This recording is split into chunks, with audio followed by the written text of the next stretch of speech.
Մարդկային չարությանը մի օր վերջ կդրվի։ Երկիրը արդեն ունի ավելի քան 8 միլիարդ մարդ և ժամանակի ընթացքում այս թիվը կաճի։ Երեմիա 12:4-ում գրված է. «Մինչև երբ պիտի սուգ անե երկիրը և բոլոր դաշտի խոտը չորանա, նրանում բնակվողների չարության համար փչանում են անասունն ու թռչունը, որ նրանք ասում են.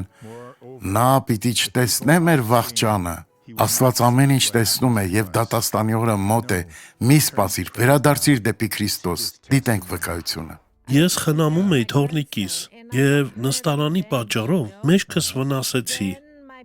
Այնքան շատ էր ցավում, որ չէի կարողանում շարժվել։ Որքան ժամանակ։ Մոտ 30 տարի է։ Սա նրա որդին է։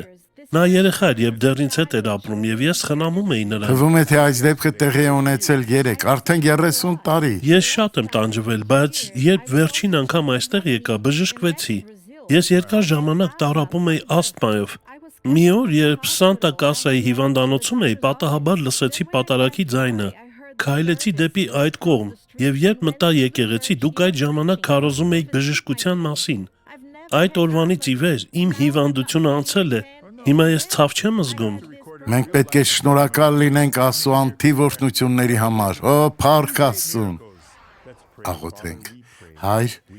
ես աղոթում եմ, որպեսզի օրհնես այս մարդուն։ Ես հանդիմանում եմ ամեն չարին և ասում եմ. թող այս մարդուն հիմա հեռացիր Հիսուսի զորավոր անունով։ Աստված օրհնի ձեզ։